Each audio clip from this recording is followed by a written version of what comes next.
محبت کا تقاضا تو یہ ہے، کوئی آنے والا آیا، نبی کا سنا اور سننے کے بعد سمجھ لیا تو کہا کہ یا رسول اللہ صلی اللہ علیہ وسلم میں ایک بڑا گناہگار ہوں، میں بھی مسلمان بننا چاہتا ہوں، میں نے کیا کرنا ہے؟ اللہ ارشاد کرتا ہوں، اللہ کے رسول صلی اللہ علیہ وسلم اس کو طریقہ بتایا۔ وہ آیا، زور کے وقت ہے، اس نے نماز پڑھی، اللہ کے رسول کہا پڑھو نماز زور سے پہلے سکھایا، زور کا وقت آیا نماز سے، ہم ہزاروں نماز پڑھتے ہیں، نماز پڑھ لیا اس نے۔ نماز پڑھنے کے بعد وہ اللہ کے رسول سے کہتا ہے یا رسول اللہ صلی اللہ علیہ وسلم بڑا گناہگار ہوں، اگر میری گناہ سمندر میں ڈال دیا جائے، یہ سمندر کا پانی بھی جو ہے اس کا کھراپن بھی ختم ہو جائے گا، یہ بھی نجس ہو جائے گا، یہ بھی غلطت میں بدل جائے گا، اس قدر میری گناہ ہے۔ کہا کہ آپ نے نماز پڑھی؟ کہا ہاں۔ کہا میرے پیچھے آپ نے نماز پڑھی؟ کہا ہاں۔ کہا کہ یقین اور ایمان اور اعتقاد کے ساتھ نماز پڑھی؟ کہا ہاں۔ اگر تم نے یقین اور ایمان کے ساتھ اسلام کو قبول کیا، ان الاسلام یہدم قبلہ، اسلام لانے کے بعد، ایمان پر جم جانے کے بعد، آج سے پہلے جو گناہ سرزد ہوئی وہ اللہ تعالیٰ ختم کرتا ہے، تمہارے گناہ ختم۔ آج سے اپنا زندگی دیکھو، آج تک کی گناہ ختم۔ کون کہہ رہا ہے؟ کون کہہ رہا ہے؟ جس کے بارے میں قرآن کہتا ہے وَمَا يَنْطِقُ عَنِ الْهَوَىٰ إِنْ هُوَ إِلَّا وَحْيٌ يُوحَىٰ، وہ نبی جس کے زبان سے موتیاں گرتی ہیں، یہ موتیاں، یہ عام آدمی کی بات نہیں، یہ موتیاں ہیں، اور اس موتی کے بارے میں بولا یہ بھی وہی ہے، نبی کے بعد بھی بات بھی وہی ہے۔ اس حلق سے جو بات نکلتی ہے وہ اللہ نکالتا ہے، وہ اپنی مرضی سے نہیں بولتا ہے۔ وہی نبی نے فرمایا تیرا سارا گناہ ختم، وہ خوش ہو گیا۔ اب اس نے بولا ٹھیک ہے، آج کے بعد میں کیا کروں؟ میں نے اسلام لایا، آپ مجھے کچھ ایسا کام دے دو، کوئی ایسا عمل دے دو جو عمل میں کروں میرے درجات بلند ہو جائے۔ کہا تم کرتے کیا تھے؟ کہا مت پوچھے محمد صلی اللہ علیہ وسلم۔ میں بولے بتاؤ اب تم نے اسلام لایا، تمہارے گناہ ختم ہوئی، سیدھا بتا کیا کرتے تھے؟ بتایا کہ میں چور تھا، میں تو ڈاکو تھا، نقلی بندوق سے لوگوں کو لوٹتا تھا، مجاہدوں کے نام پہ دبا تھا، اسلام کو بدنام کرتا تھا، نقلی مجاہد بن کے لوگوں کو گھر گھر لوٹنے جاتا تھا، نقلی بندوق سے جو ہے لوگوں کے ماں بہنوں کے عزت میں لوٹایا کرتا تھا۔ بتا، جب وعدہ دیا تیرے سب گناہ میں جو سے اپنی زندگی کا وعدہ بتایا نا، اگر میری گناہ سمندر میں ڈال دیا جائے، سمندر کا پانی پانی ہی نہیں کہلائے گا، تو اب گننے کی تو ضرورت نہیں تھی۔ اللہ کے رسول نے اس پردے کو کیوں اٹھایا کہ اگر ایک ایسے بھی گناہ کیے ہو، صرف دل سے موجودہ دور کا 2023 کا ایک نوجوان، ایک مسلمان توبہ کرتا ہے، ایسے ہی جنم لیتا ہے جیسے وہ اس نے آج ہی اپنے ماں سے جنم لیا۔ یہ دین، اللہ اور رسول ہمارے اوپر کس قدر مہربان ہے، کس قدر مہربان ہے، کیا عظیم دین لے کے آیا محمد رسول اللہ۔ رات دن اگر ہم اس رسول کی تعریف کریں، زیاد بن سخن اللہ کے رسول صلی اللہ علیہ وسلم کے خیمے پہ کھڑا ہے اور یہاں سے تیر آتا ہے، ہاتھ سے روکتا ہے، وہاں سے تیر آتا ہے، ہاتھ سے روکتا ہے، ہاتھ میں جگہ نہیں پائی، بازو سے روکا، بازو میں جگہ نہیں بچا، ٹانگوں سے روکا، ٹانگوں میں جگہ نہیں رہی، جسم سے روکا، جسم میں جگہ نہیں، سینے پہ روکا، اور 72 زخم لگ گئے اور گر گئے، 72 تیر آئے، 72 نیزے آئے۔ تاریخ ہے، تاریخ ہم سے سنو، محب کیسے ہوتا ہے ہم سے سنو، اس اسلام کے سٹیج سے سنو۔ گر گئے، طلحہ اور زبیر رضی اللہ تعالیٰ عنہما تشریف لائے اور اللہ کے رسول صلی اللہ علیہ وسلم خیمے سے سہارا دے کر کے بے ہوش ہو گئے تھے، لے گئے، لیتے لیتے جب اس کام میں لیا جہاں مرم پٹی ہوتی تھی پہلے ہی، 20 راستے میں جا کہا کیا بات ہے؟ کہا آپ کے اوپر اب زخم کی کوئی گنجائش ہمیں نظر نہیں آتا ہے تیر کے کھیلنے کی، تم بہت زخمی ہو چکے ہو، ہم تمہیں کیمپ میں لے رہے ہو۔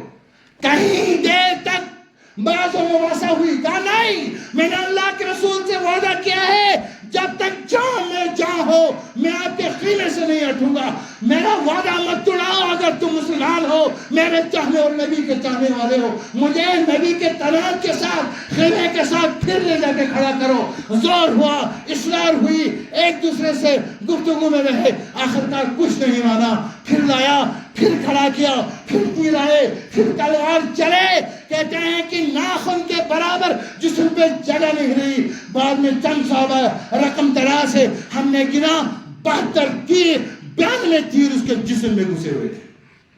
92 گولی، 92 تیر زیاد بن سخن کے جسم میں گھسے تھے.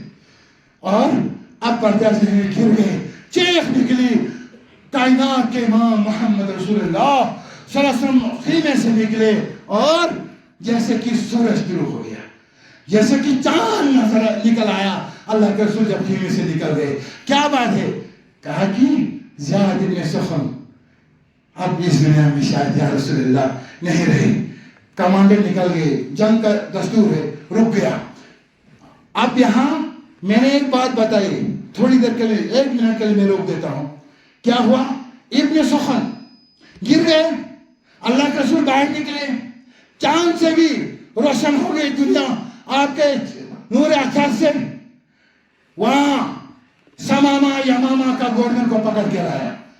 صحابہ نے مسجد نبی کے ستون کے ساتھ باندھا، اللہ کے رسول کو خبر دی، یا رسول اللہ ہم نے گورنر کو گرفتار کر کے لایا. اللہ کے رسول تشریف لائے اور گورنر سے کہا سر اٹھا کے تو دیکھو، سر تو اٹھاؤ، ایک بار میرے چہرے کو تو دیکھو. کس چہرے کو؟ نعوذ باللہ، کس منحوس کو؟ کیا کیا اللہ کے رسول کو کہا؟ کس نے؟ یمامہ کا گورنر سمامہ کہتا ہے کس چہرے کو؟ میں کہتا ہوں تیرے چہرے سے بدصورت دنیا میں کوئی چہرہ نہیں. نعوذ باللہ، محمد رسول اللہ کو کہا. بلا چلو اچھا، چھوڑ دیا، نہیں مانا، باندھا ہے. دوسرے دن پھر اللہ کے رسول آئے. وہاں میں نے بتایا نا، ایک بار میرے چہرے کو دیکھو. صحابہ بڑے غصے میں تھے، اللہ کے رسول کو کہا تو بدصورت ہے، اس جیسا خوبصورت دنیا میں کوئی آیا نہیں.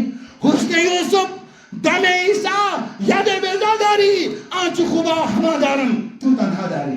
یا صاحب الجمال، یا سید البشر، من وجہک المنیر لقد نور القمر لا یمکن استنا کما کان حقہ.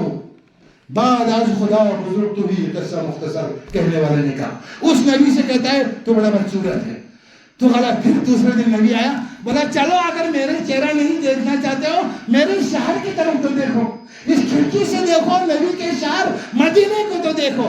تیرے مدینے سے بہتر میرا ایران، میرا یمامہ، میرا عراق سب گنا بہتر ہے. میں تھوکتا ہوں نعوذ باللہ تیرے مدینے پر. بتا اس کمانڈر کو کیا غصہ ہونا چاہیے، بتا اس کمانڈر کے ماننے والے صحابہ کس قدر غصے میں ہوں گے. چند صحابہ نے تلوار نکالا، منتظر تھے نبی اس کے سر قلم کرنے کا حکم دیں گے. ایک سے ایک صحابی چاہتا تھا یہ موقع مجھے ملے، میں اس کا تن سے سر جدا کروں. اللہ کے رسول فرماتا ہے تمہیں پتا ہے یہ کسی ملک کا بڑا ہے، یہ کسی ملک کا جنرل ہے، گورنر ہے. جنرل گورنر بڑے باوقار ہوتے ہیں، ان کے ساتھ کمینہ پندی سے پیش آنا نہیں ہوتا ہے. جاؤ اس سے رسی کھول دو، اس کو جانے دو. ہم اس نبی کے ماننے والے ہیں، اس لیے ہمارے نبی کو اللہ نے رحمت للعالمین فرمایا، چھوڑ دیا، چلا گیا. یہ کہتا ہے مجھے نبی نے چھوڑا اور میں ایسے دوڑا، اتنا غنیمت جانے میں سے کوئی اور نعوذ باللہ نہ ملے جو مجھے پکڑ لے. 2 میل، کلومیٹر نہیں، 2 میل حدیث کتابوں میں 2 میل دوڑنے کے بعد جب میں نے پیچھے دیکھا کوئی نہیں تھا، میں نے سانس لینے کی کوشش کی اور آگے بڑھنے کی کوشش کی. قدم آگے چل رہا تھا، دل واپس مدینہ چل رہا تھا. کون کہتا ہے؟ یمامہ کا گورنر سمامہ کہتا ہے قدم میں آگے بڑھ رہا تھا، دل پیچھے کھینچ رہا تھا. چند قدم چلنے کے بعد میں نے سوچا نہیں اس نے مجھے کیسے چھوڑا. کچھ تو میں سے پوچھو. جب مدینہ واپس آیا جہاں سے مجھے چھوڑا تھا، اس مسجد کے صحن میں مٹی پر شہنشاہ، کائنات کا شہنشاہ، عالموں کے عالم کا شہنشاہ محمد مٹی پہ بیٹھ کے محمد رسول اللہ، صحابہ ارد گرد بیٹھ کے اور حلقہ بنا کے اللہ کے رسول کے موتی چن رہے ہیں صحابہ. اور جب دیکھا کہ یمامہ کا گورنر سمامہ واپس آ رہا ہے، کیا بات ہے بھائی، کیا بات ہے، کیوں واپس آئے؟ یا رسول اللہ اسیر بنا کے چھوڑ دیا، قیدی تھا لیکن ایسا قیدی اسیر تو تھا، اسیر بنا کے چھوڑ دیا. اب تو قدم آگے بڑھ رہا تھا، دل پیچھے. مجھے بھی اسلام بتائے. اللہ کے رسول بھی انہیں اسلام سمجھایا اور اس گورنر نے اسلام قبول کی. سبحان اللہ. ایسے 4-5 واقعات ہیں. نماز کے وقت ہو گئے، آج کہیں دعوت دے. بہرحال اس طرح کے بہت سارے واقعات ہیں. تو یہ معجزات واقعات اللہ کے رسول کے دور کی بے شک. تو یہ ایک ایمان کا تقاضا ہے. آپ بڑی غور سے سن رہے تھے. ہمیں وقت خیر نہ رہا ہو، میں معافی چاہتا ہوں آپ لوگوں سے.